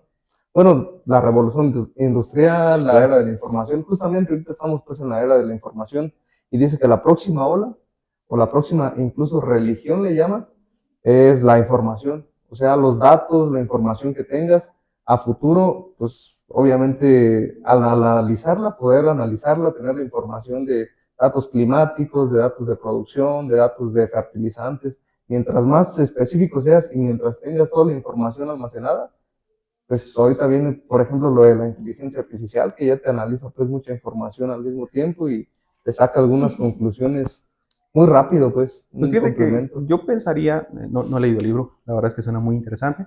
No lo he leído, pero pues yo pensaría que ya estamos en esa etapa de los datos, ya estamos en esa etapa de la cantidad de información que tenemos. Imagínate, tomarte una foto y preguntarle a la IA qué onda con esta persona, y que te saque su Facebook, sus conocidos, las imágenes en las que está, dónde dice que estudia, dónde dice que esto, o sea, la cantidad de información que tenemos en los teléfonos es que son una computadora en las manos. El problema no es la computadora, como objeto es buenísimo, el problema es el uso que les damos. Y entonces allí viene, es en esa parte donde viene la formación que tenemos, la cultura en la que estamos inmersos, y pues en ese contexto yo siento que todavía nos falta mucho, ¿no? Hablaba el expresidente uruguayo, que en paz descanse, Pepe Mujica, que la tecnología es como un arma, ¿no? Tiene el potencial grandísimo, pero la sociedad es como un orangután, como un changuito, ¿no? Que nomás pues no la usa para algo útil, ¿no? No tiene el control de esa información. Yo creo que el tema del emprendimiento es justamente eso. Es necesario que el emprendedor tenga la capacidad de tomar toda la información, que sea flexible, que se adapte. Eso es lo que exige el emprendimiento. El emprendimiento exige que tengas la capacidad de obtener la información, de analizarla, de adaptarte, de cambiar el giro de tu negocio, de ser multifacético y obviamente aprovechar toda la información disponible y pues hacer lo mejor posible. Sí, tener paciencia y Mucha. bastante disciplina, pero sobre todo, Mucha disciplina. sobre todo creo que el análisis es fundamental. Sí, o sea, no solo se trata de, como bien lo decimos, de tener todos los datos, sino de saber analizarlos. Para eso, pues tomar decisiones y sobre todo, yo creo que ahorita, como bien lo dices, yo creo que ese punto de los datos no es algo que va a ser, es algo que ya está, pero que todavía, pues como que los sectores donde se hacen son pocos. Sí. Pero creo que Sí, más sí, bien sí, es sí. el punto donde lo debemos implementar en todos los ámbitos. A mí me gustó mucho lo que nos platicas de cómo ustedes se asociaron, empezaron a trabajar y cómo realmente en un cultivo ustedes ya están haciendo esto que nosotros hemos tratado de promover en casi todos los videos, que es ve tu negocio o tu cultivo como si fuera una pequeña empresa. Sí. Trabájalo desde ahí, a base de valores, de objetivos, de metas, Créetela. de reglas. Sí, créetela y hazlo, llévalo a cabo, porque si no lo haces, pues ya estamos en ese punto que o te quedas o avanzas. Entonces, sí, es importante. ¿Cuántos episodios llevan? 19, según lo que veo aquí. 19, sí. ¿Cuánto hace que empezar? Uno a la semana, 3 meses. Más o menos. 19 episodios en 3 meses. Sí. Y esto nos habla de tienes que ser consistente, tienes que hacer las cosas, pero hacerlas, ¿no? No más digas que las vas a hacer, hazlas. Eso es, en la agricultura es lo mismo y te puedo apostar que en cualquier otro negocio tienes que hacer las cosas. Fíjate que ahorita que hablas del origen de esta empresa, de esta sociedad que nosotros tenemos, el origen es bien interesante. Todos los que somos socios venimos de una casa de estudiantes. Las casas de estudiantes aquí en Morelia, si no las conoces, pues son albergues estudiantiles para estudiantes de preparatoria y universidad que amablemente, que generosamente nos establece la Universidad Michoacana y que nos dan las facilidades para cursar una carrera a quienes no tenemos las posibilidades para hacerlo. Yo estoy orgulloso de haber egresado de esa casa y además con esas personas, con estos amigos, con estos compañeros profesionistas que estamos en la sociedad, todos compartimos esa casa. Todos salimos de ahí. Estas ideas vienen justamente de este tipo de espacios. Obviamente, pues, soy orgullosísimo de la Universidad Michoacana, muy, muy, muy orgulloso por todas las posibilidades que me ha brindado. Al gobierno federal en temas de las becas para el posgrado. Créanme que nosotros como mexicanos decimos, bueno, pues es que esto es bien sencillo y todo, pero vete a otro país, vete a Colombia, por ejemplo, a otros países donde no hay las posibilidades de hacer un posgrado. Y yo sé que tendemos a quejarnos de lo que no tenemos, pero también hay que señalar aquellas cosas que sí tenemos, hay que señalar aquello que nos ha ayudado a llegar a donde estamos, el ser de rancho, el ser de una comunidad bastante marginada, pues nos ha puesto también ciertos retos que nos han ayudado a forjar el carácter, a ser muy claros en lo que queremos. Obviamente la investigación nos ha dado una forma en la que tú puedes llegar a una solución a una problemática, te da las herramientas para identificar una problemática, para idear una ruta como para solucionar esta problemática y ya en temas de necesidad nos han hecho pues desarrollar amistades, una red de amigos, una red de compañeros, socios comerciales por necesidad. tenemos que hacer esto, fijarnos metas. Para nosotros, la verdad es que todos estamos muy orgullosos, los hemos dicho siempre, las casas del estudiante son un semillero de grandes personalidades, no negamos que tienen problemáticas, Sí, sí, sí. pero en general nosotros en la casa de estudiantes en cuestión, yo estuve en la Camilo Torres, que le guardo muchísimo cariño, muchísimo respeto, pues nos ha formado hasta ahorita, es una de las mejores casas de la Universidad Michoacana, es una casa independiente y pues en la que todavía conservo muchos amigos, muchos conocidos que seguramente serán profesionistas muy, muy destacados en distintas áreas. Hay premios Padre de la Patria, ahí hay un semillero. Es parte de alguna, por ejemplo, están las de la CUL y No, están las de la Antorcha, Antorcha y Campesina. esa es aparte. No, ese es independiente. Ah, ok. Fíjate que esta casa formó la CUL, se firmó la CUL en la biblioteca de esta casa. Esta casa tiene una biblioteca que se llama la Biblioteca Farabundo Martí y en esta casa se firma cuando se forma la CUL. Tiempo después, por problemáticas internas, dice, ¿sabes qué? Muchas gracias, yo formé esto, pero ya no me siento parte de esto, ya no quiero seguir. Muchas gracias, que bueno, mantenemos, bueno, ya me cuento yo todavía, ya no estoy ahí, pero la casa mantiene relaciones públicas muy cercanas con la CUL, sin embargo, su sistema de trabajo pues, es diferente.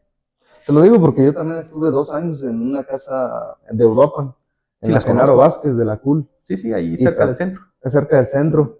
Estuve 2 años ahí y ya me iba a salir, pero me fui también a una de la Antorcha, un Espartaco se llama. Espartaco. Espartaco, exactamente. Sí, sí, pues sí, ahí las que cerca están de en las prepas, prepas, en la época, exactamente. de la época hacia abajo. Ajá, y ahí pues aprendes también muchas cosas hasta de política, porque también te dan Sí, algo de sí, sí, sí, clases sí, sí, y sí. está bien De interesante organización. también, sí. Sí, porque pues es como una pequeña sociedad, pues así. Ahí dentro de la casa pues tienes que aprender a comunicarte, a negociar, elecciones y todo lo que hacen ahí internas. De todo. Está interesante Ahí se también. aprende Y se de aprende de todo. todo. Digo, siempre ha sido un gusto para nosotros compartir experiencias, compartir espacios con profesionistas, con gente que tiene experiencia en todos los ámbitos y hemos estado abiertos justamente a compartir ese conocimiento. A mí me alegra muchísimo, te lo agradezco mucho. Estoy muy agradecido con que me hayan invitado aquí a este espacio, con que me den este micrófono, este foco para poder compartir un poco tanto de la ciencia como de la agricultura y vivencias personales también. No, pues al contrario, muchísimas gracias por la disponibilidad y la actitud también, pues bien abierto pues a platicarnos sobre todo esto, que a lo mejor tienes tus ocupaciones. Yo sé que tú tienes no sé si trabajas aquí en la escuela también o Sí, tus en investigaciones la investigación. y pues hacerte un espacio también para platicar con gente que a lo mejor no conoces nada o poco, Créanme pues que es un gusto conocer chavos que tienen, yo digo chavo, ya seguimos hablando en ese contexto, yo no creo que ya sea un chavo, pero bueno, compartir con personas que tienen un compromiso con un objetivo, compartir con la sociedad desde este lado del escritorio, desde este lado de un punto de vista desde un profesionista, desde un emprendedor. En general, la ciencia vista a través de los ojos de las mujeres, la ciencia vista a través de los jóvenes, la agricultura vista a través de los jóvenes, todo este tipo de cosas ayudan a enriquecer el conocimiento, ayudan a entendernos un poco, porque solamente comunicándonos que vamos a llegar a un acuerdo y a un crecimiento como sociedad. Eso es lo que nosotros buscamos. Yo les agradezco muchísimo, estoy muy contento de estar aquí con ustedes. Ojalá que en otra ocasión podamos vernos a lo mejor en otro espacio. Y pues por el momento, muchas gracias. justamente es lo que te iba a comentar, que pues yo creo que ahí sobró mucho de qué hablar. Sí, sí hay muchos temas que Y tratar. dentro de eso, fíjate que yo he mirado porque una vez hicimos un video de podas, ajá, y imagínate si nos ponemos a hablar aquí de podas, pues a lo mejor no es tan interesante como estar viendo una En poda vivo. en campo. Y de hecho es el video que tiene más reproducciones, los shorts también tienen muchas reproducciones sí. y mucha polémica, pues también porque pues, genera polémica. Nunca convences, nunca estás, más bien nunca quedas bien con toda la gente, No, gente no, que no. te apoya, gente que te tira. Sí, todos tenemos una bolsita acá atrás de experiencias y en función de esas experiencias es como juzgamos a las gentes. Sí. Es, por ejemplo, si yo un día llego al trabajo y hay una persona, ¿no? Que es muy alta de tamaño y corpulenta y llego y me trata mal, Pues todo, digo, si eso me marca mucho, a lo mejor ya en cuanto conozca a una persona, aunque sea inconsciente, si tiene esas características, ya mi forma de tratarlo ya va a ser como de ladito. Y cargamos con esa bolsa. Entonces, Sí. pues lo mejor es ir diagnosticándonos a nosotros mismos y decir, bueno, ¿por qué actúo así? ¿Por qué actúo de esta manera? Y mejorar nuestro ambiente en cuanto nos sea posible. Pues sí. Y pues justamente a lo que iba es que pues igual algún día que haya chance, pues también ir al cultivo de una maíz. parcela. A mí me interesa también aprender del maíz, Sí, te digo, o sea, todo. allá en el rancho trabajan, porque yo pues no he trabajado en maíz criollo, pero pues creo que es una buena oportunidad pues también mirar los que producen ya híbrido y más en un enfoque empresarial. Entonces, pues luego hacemos un espacio, ojalá que haya chance. haya chance. Sí, por supuesto que sí. Ese tema, el tema de los criollos, mucha gente a mí por los videos que hago y por lo que digo de la comparación entre criollos e híbridos, mucha gente como que lo toma así de que yo estoy en contra de los criollos y nada que ver. O sea, los criollos son una reserva de variabilidad genética importantísima. Tengo un video por ahí en mi TikTok en el que sembramos, mi suegro, un hombre muy trabajador, sembró un maíz que yo le proporcioné, una mazorquita por ahí de maíz criollo negro y otra que él siembra recurrentemente, que también es negro, y están sembrados uno al lado del otro y uno fue muy atacado por hongos y el otro se resiste y están juntos. Y yo cuando lo llegué dije, esto tiene que ser un videíto. Desgraciadamente no llaman tanto la atención, porque a lo mejor, pues obviamente estamos empezando en el tema de transmisión, de divulgación del conocimiento, y a lo mejor no llamamos tanto la atención, no estamos hablando de celebridades, estamos hablando de trabajo, estamos hablando del campo, estamos hablando de temas científicos, y vamos caminando en este campo de la divulgación y adquiriendo experiencia de cómo divulgar mejor, las estrategias y todo. Pero bueno, el caso es que a mí me llamó mucho la atención que en vivo estaba viendo yo que un maíz tenía una resistencia a los hongos, una tolerancia a los hongos, las hojas no estaban secas y el otro está al lado. Los dos son criollos, los dos son negros, en el mismo campo, en el mismo clima, bajo las mismas condiciones, y uno es bien atacado, o sea, uno es muy sensible al hongo y el otro como si nada. De hecho, lo utilizamos para hacernos unos uchepos y todo esto. Cabe destacar, ojo, de eso no se habla mucho, las enfermedades por hongos son importantes porque además los hongos producen toxinas, que si tú te comes un elote que la planta fue atacada por hongos, puede que esas toxinas estén también en el grano y algunas de ellas sabemos que son mutagénicas, que pueden generar problemas ahí importantes. Pero bueno, yo sé que quedó muchísimo espacio para la plática, por lo pronto pues yo les agradezco muchísimo, ojalá que quienes nos acompañan, quienes nos ven desde su teléfono, pues hayan estado entretenidos, pues que nos ayuden aquí a ustedes a difundir el contenido y pues que ahí vayamos haciendo comunidad. ¿Y cómo estás en TikTok o en las redes sociales ahí para que también empiecen a ver tu Creo contenido? que estoy como Uber Isaí. A ver, déjamelo, porque fíjate que luego de repente ni me fijo. ¿No es Isaí Zarco o no?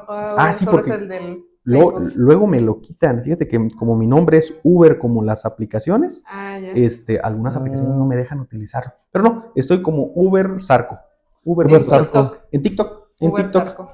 Ahí van a encontrar contenido de maíz, van a encontrar contenido, principalmente es de maíz. Generalmente lo que les transmito, lo que les comparto ahí sobre las siembras que nosotros tenemos, algún otro dato en general, pues algún videito fuera de, ahora hace poquito que fuimos a Tlalpujahua, a las esferas, un videito ahí de las esferas, pero generalmente es contenido sobre el cultivo de maíz. Pues gracias, Perfecto. Uber, por mostrarnos esta parte dual, ¿no? De la ciencia y del campo, gracias cómo ya realmente se complementa todo. Entonces, pues muchas gracias. Esperamos por ahí después hacer un video ya en el cultivo como tal. Eso me gusta. Eso me gusta. Para verlo en vivo, ahora sí. Sí, igual le pasas tus links de las redes sociales para publicarlo también ahí en los videos. Sí, claro, por supuesto. Por ahí los estamos compartiendo. A conectar, que es lo que buscamos, pues una comunidad en la cual pues, nos apoyemos también. Aprendamos unos de otros. Propio conocimiento. Fíjate que también el tema de hacer redes de trabajo a nosotros nos ha servido como no tienen una idea. Es decir, mira, yo tengo esta problemática, ¿con quién puedo llegar? Simplemente para conseguir semilla, O sea, es tan complejo el tema que hasta para conseguir semilla, ¿sabes que yo quiero esta semilla en específico? Tienes que andarle buscando gente. Y a mí se me hacía bien interesante porque decía, bueno, se supone que quieres vender y en verdad tienen un tema de marketing, yo creo que está muy chingón, o no lo sé, porque tienes que andarlos buscando casi como si quisieras salir con el muchacho para que te haga caso, para que te venda la semilla. Nosotros duramos fácil un mes correteando un canijo para que nos vendiera semilla. Imagínate. Entonces, hay muchísimo, muchísimo de dónde platicar. Si llegan a querer hacer un videito en el cultivo, obviamente ahorita el cultivo está verde, Sí, sí, sí. en Sí. poco tiempo ya va a estar seco, la vista a lo mejor ya no es la misma. Sí, pues igual cuando vaya arrancando Es temporales, ¿no? El súper siguiente bien. año, pues obviamente estamos hablando de mayo, junio, julio, que es cuando está en la etapa vegetativa, pues es más bonito, está más. Todo esto, pues se pueden hacer también videitos. Yo les recomendaría más acá esta zona de Tilipetio, porque la de Álvaro Obregón en verdad está Sí. muy peligrosa. O sea, sí está muy cabrón. Allá sí está. La verdad es que nosotros hemos ido y vamos con mucho cuidado porque pues han de ver por ahí los videos Sí, de sí, sí. Revolución Social Ujú. y de muchos otros. Está muy complicado. Sí, pues ahí Entonces- a donde se pueda, ¿verdad? No, pues y esto está más Y está cerca. hasta pues, cerca. también. Sí, Sí, ahí, muchachos, Pues muchas Pues gracias. muchísimas Hugo. gracias, Hubert. les agradezco.